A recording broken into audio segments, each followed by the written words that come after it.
Fuck it, dude. Let's go bowling. A tumbleweed rolls up a hillside just outside of Los Angeles as a mysterious man known as the Stranger narrates about a fella he wants to tell us about named Jeffrey Lebowski. With not much use for his given name, however, Jeffrey goes by the name The Dude. The Stranger describes Dude as one of the laziest men in LA, which would place him high in the running for laziest worldwide, but nevertheless the man for his place and time. The Dude, wearing a bathrobe and flips-flops, buys a carton of cream at a local Ralph's grocery store with a post-dated check for 69 cents. Dude returns to his apartment where, upon entering and closing the door, he is promptly grabbed by two men who force him into the bathroom and shove his head in the toilet. They demand money owed to Jackie Treehorn, saying that the Dude's wife Bunny claimed he was good for it, before one of the thugs, Woo, urinates on the Dude's rug saying, "Ever thus to deadbeats." Bewildered, Dude convinces them that they have the wrong person as he's not married and can't possibly possess the amount of money they're asking. Looking around, the first thug realizes they've made a mistake and must have the wrong Lebowski. Regardless, they break one of his bathroom tiles before leaving. "At least I'm housebroken," Dude calls after them. Dude meets up with his bowling team at the local alley and talks to them about his violent encounter. Walter Sobchak reacts with anger and vengeance on his mind, often speaking of his time served in Vietnam to relate to the issue. Slow-witted Theodore Donald Donnie Karabatzos, often entering conversations halfway through. Walter then tells Dude about a millionaire who shares Dude's name and must be the one the thugs were after. Dude agrees to meet with the Big Lebowski, hoping to get compensation for his rug since it really tied the room together, and figures that his wife, Bunny, shouldn't be owing money around town. Arriving at Lebowski's mansion, Dude is assisted by Brandt, who shows him numerous awards and pictures illustrating Lebowski's endeavors in philanthropy before Dude meets the man himself. The elder and wheelchair-bound Lebowski brings Dude into his study where he quickly gets to the point and professes that he can't take responsibility for every spoiled rug in the city and accuses Dude of seeking a handout, clearly resentful of his hippie-like demeanor. Dude leaves the room and tells Brandt that Lebowski offered any rug in the house to him. He quickly picks one out and, as it's being loaded into Dude's car, he speaks to a young blonde woman poolside who is painting her toenails green. She asks Dude to blow on her toes, assuring him that Uli, the man in the pool, won't mind because he's a nihilist. Brandt appears and introduces her as Bunny Lebowski, Mr. Lebowski's much younger trophy wife, before she offers Dude fellatio for $1,000. Brandt nervously laughs and escorts Dude out. During a league game at the alley, Dude scolds Walter for bringing his ex-wife's small dog in a kennel with him while she is in Hawaii with her new boyfriend. As they debate, a member of the opposite team, Smokey, bowls an 8 and tells the Dude to mark it, but Walter objects, stating Smokey's foot was over the line. When Smokey argues, Walter pulls out a gun and aims it in Smokey's face, forcing him to comply and void the score as a 0. As Walter sits down again, he explains, "It's a league game, Smokey, there are rules." Dude scolds Walter as they leave, trying to act casual as police units arrive and run past them into the alley. Afterwards, relaxing in his apartment and enjoying a white Russian drink, Dude listens to his phone messages. Smokey calling to talk about the gun incident, Brandt asking Dude to call him, and the bowling league administrator wishing to speak about Walter's belligerence and gun brandishing on the lanes. Dude's doorbell rings and his landlord, Marty, reminds Dude to pay his rent and informs him that he's performing a dance at a local theater and would like Dude to attend to give him notes. The Dude obliges as Brandt rings again, telling Dude that Lebowski needs to see him and that it's not about the rug. At the Lebowski mansion, Brandt solemnly leads Dude into the study where he finds Lebowski crying beside the lit fireplace. He shows Dude a crude note describing Bunny's kidnapping and the demand for $1 million. "This is a bummer, man," the Dude offers as he smokes a joint.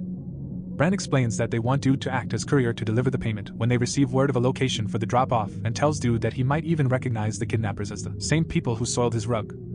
Back at the bowling alley, a Hispanic man wearing a hairnet and a purple jumpsuit with Jesus embroidered on the front bowls a perfect strike. A few lanes down, Dude, Downey, and Walter watch him with slight resentment. Dude compliments on Jesus' skill, but Walter criticizes him for being a pederast. Dude explains that he will receive $20,000 as courier and shows Walter the beeper Brandt gave him. He doesn't worry about the handoff and figures that Bunny kidnapped herself for some extra money. At his apartment, Dude lies happily on his new rug, listening to a taped bowling game through headphones. He opens his eyes and sees a red-haired woman and two men standing over him before he is punched in the face and knocked out by them. He dreams that he is flying over LA, chasing a woman who is riding his rug ahead of him. A bowling ball suddenly appears in his hand and pulls him to the ground where he stands, miniaturized, facing a gigantic bowling ball as it rolls towards him. The Dude wakes up to the sound of his beeper going off and finds that his rug has been taken from underneath him. Answering the page, Dude returns to Lebowski's mansion where Brandt explains that the kidnappers want the exchange to happen that very night. He gives Dude a portable phone and a briefcase with the money, instructing him to take it up the highway and wait for the kidnappers to call. Despite Brandt's instructions to go alone, Dude picks up Walter from his store. Walter gets in the driver's seat and immediately proposes a plan for a switch, holding his own briefcase full of dirty underwear, so that he and Dude can keep the million themselves. Walter also plans to capture one of the kidnappers and beat Bunny's location out of him. Dude is adamantly against the crazy plan, but when the kidnappers call, Dude accidentally lets slip that he's not alone. The kidnappers hang up and Dude panics that Bunny is as good as dead, though Walter reminds him of his own suspicions that Bunny kidnapped herself. The kidnappers call again and give a location, granted there is no funny stuff.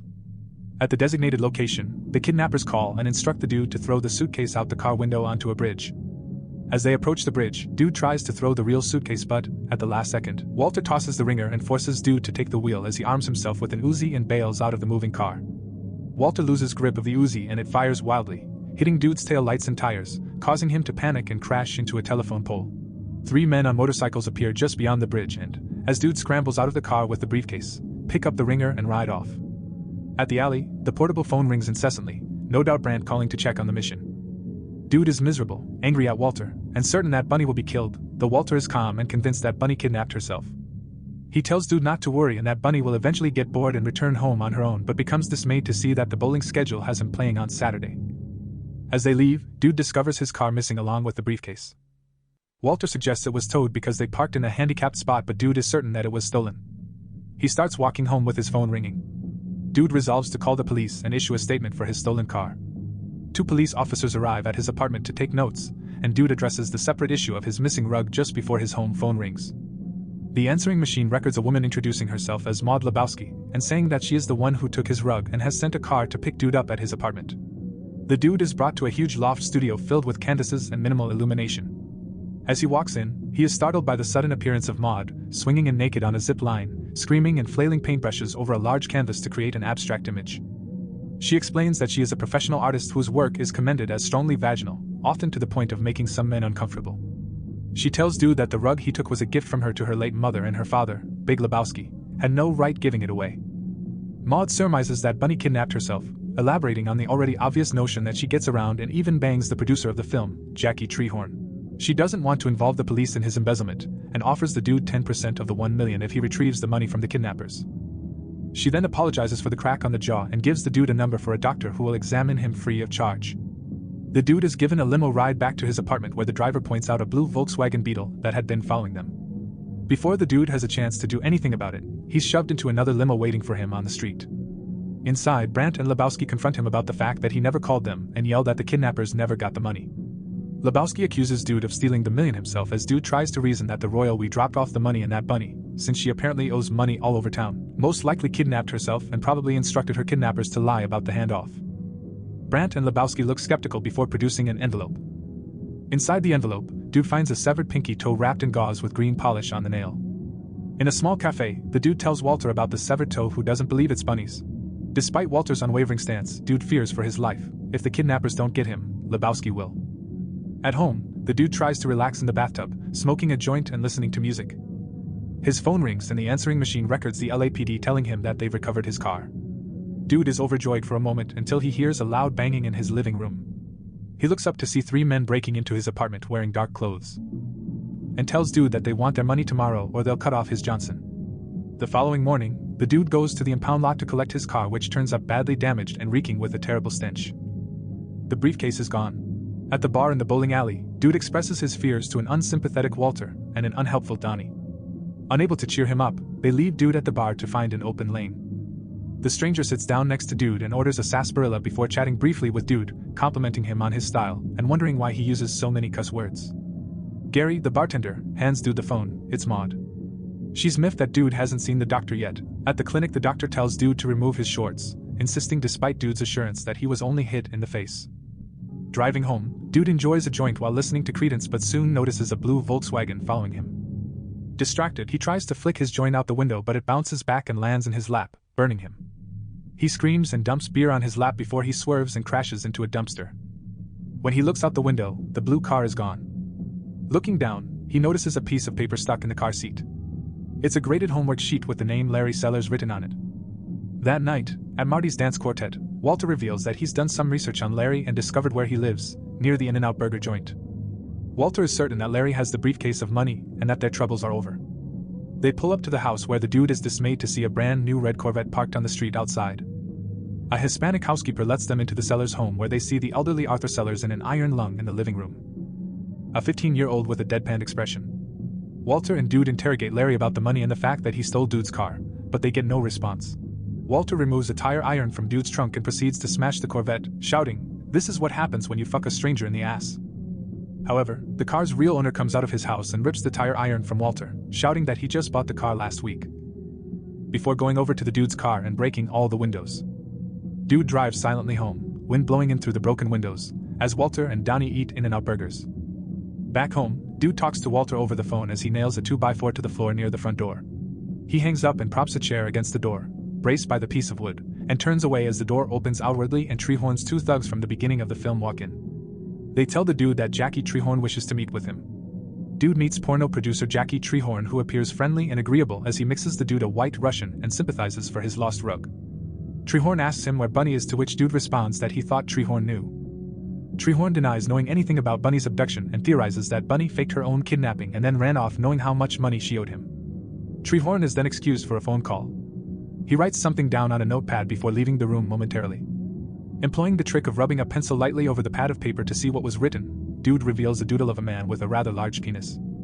He rips the paper out of the pad and sticks it in his pocket before returning to the couch as Treehorn comes back. He offers Dude a 10% finder's fee if he tells them where the money is.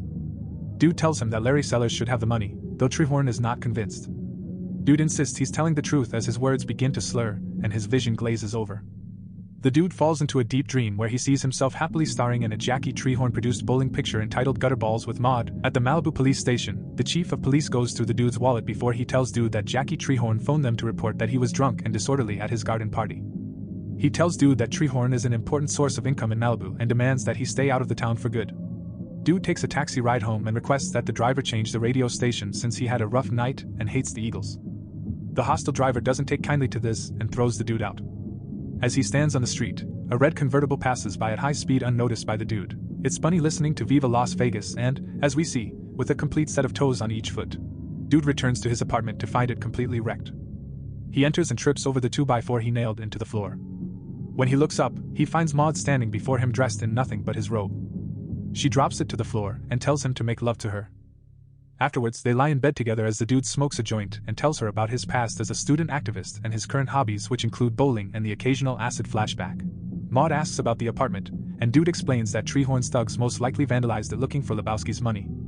Maude retorts that her father actually has no money. Dude calls Walter to pick him up and take him to Lebowski's mansion right away, despite Walter's protests that he doesn't drive on Shabos unless it's an emergency. Dude dresses and goes outside where he sees the blue Volkswagen parked just down the street.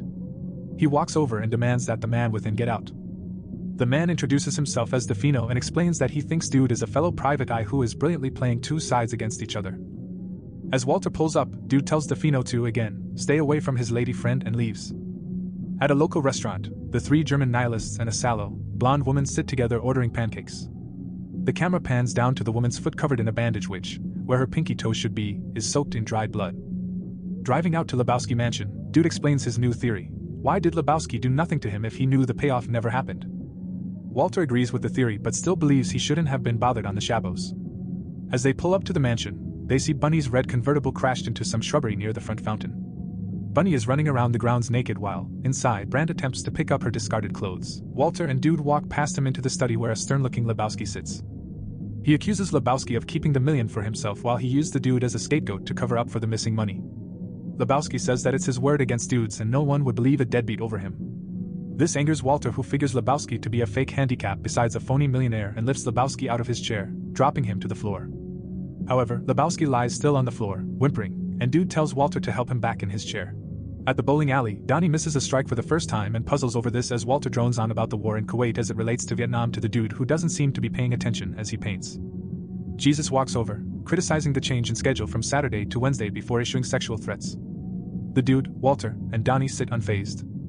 As they leave the alley and head into the parking lot, the nihilists demand the money or they will kill the girl, but Dude tells them that he knows they never had the girl in the first place. When Walter refuses to take his own out, Wooly pulls out a sword and Walter engages in a fight with him, throwing his bowling ball into Franz's stomach.